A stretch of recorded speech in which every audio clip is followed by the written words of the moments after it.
All right, chapter 10. I don't know how to pronounce this one. It is, I guess I'll just do, there you go. That's a funny name. Rachel Piffle was the quietest girl in fourth grade. She spoke so softly that no one, not her teachers, her classmates, or even her parents, had ever really heard her voice. For this reason, she was often overlooked. On Tuesday morning, Mr. Jupiter asked, "Is anyone absent?"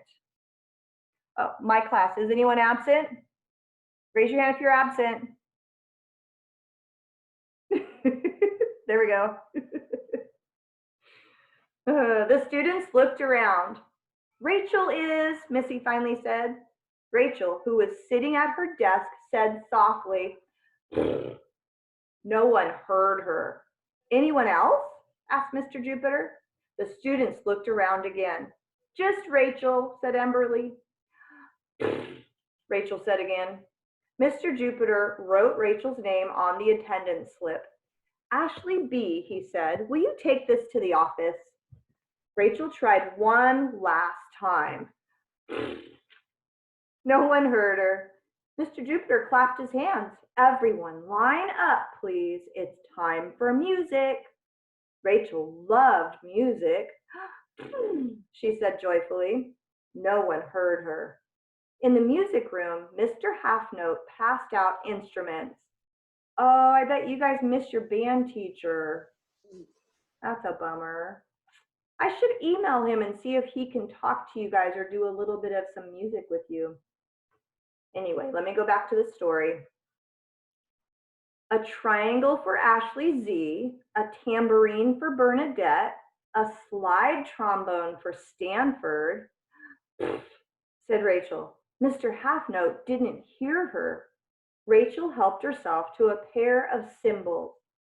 "Today," said the music teacher, "we will accompany ourselves as we sing the Battle Hymn of the Republic."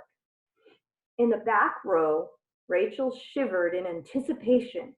Music time was the only time she felt free to raise her voice. Mr. Halfnote tapped his baton on his music stand. "Instruments up," he said. He held his hands in the air like a conductor. "And a one, and a two, and a you know what to do," he gave the downbeat. Calvin pumped his accordion. Victoria strummed her zither. Melvin rang his cowbell. The class sang out, "Mine eyes have seen the glory." Confident that no one could hear her above all the racket, Rachel banged her cymbals together and bellowed, "His truth is marching on." It felt marvelous. When they got to the song's end, Mr. Halfnote hollered, "Big finish!" He waved his baton wildly in the air, then pointed it at Jackie, who was playing the kettle drum.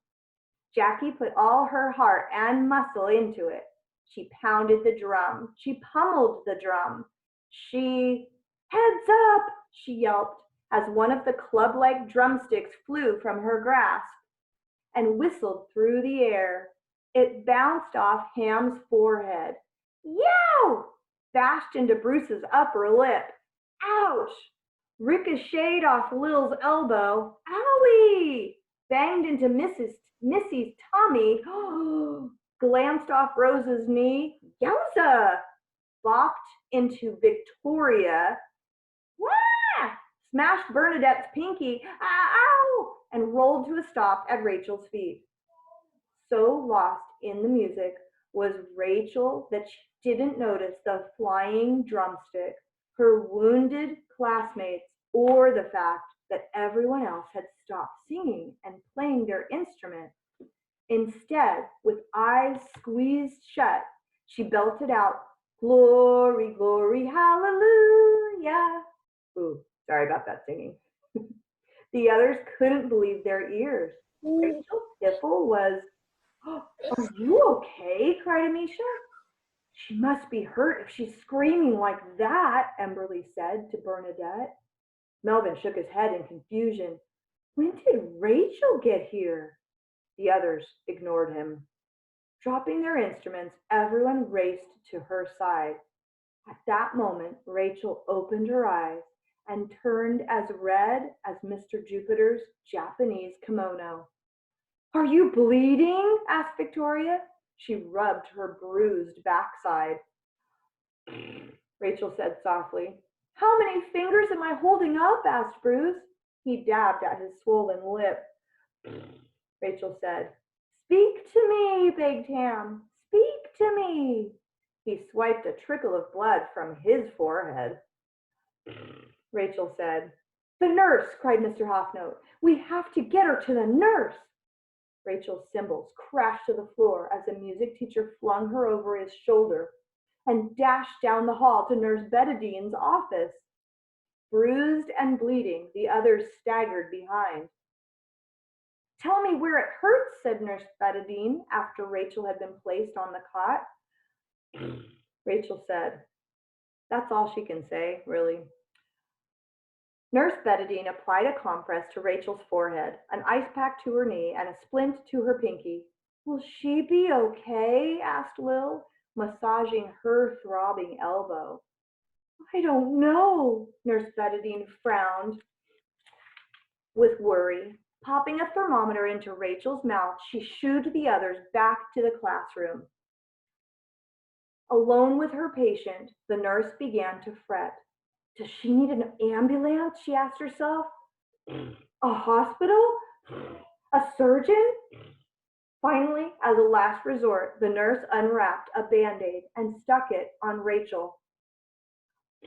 I feel good, Rachel sang out. Nurse Betadine looked startled, then smiled. I knew you would, she said. Those Band-Aids work every time. And she sent Rachel back to her classroom. Minutes later, Rachel took her seat behind Victoria. I hope Rachel's okay, Victoria said. She pressed a wet paper towel to her bruised backside. Rachel said, I hope she doesn't miss too much school, said Bruce. He dabbed the blood from his lip with a tissue. Rachel said, maybe we should send flowers, said Rose. She wrapped an elastic bandage around her stiff knee. Rachel said, daisies would be nice. Ham looked up. I think I'm hearing voices, he said. Rubbing his bruised forehead, he added, I think we should send her some daisies. Good idea, agreed Lil. Rachel said, the end of this chapter moral is the squeaky wheel gets the grease.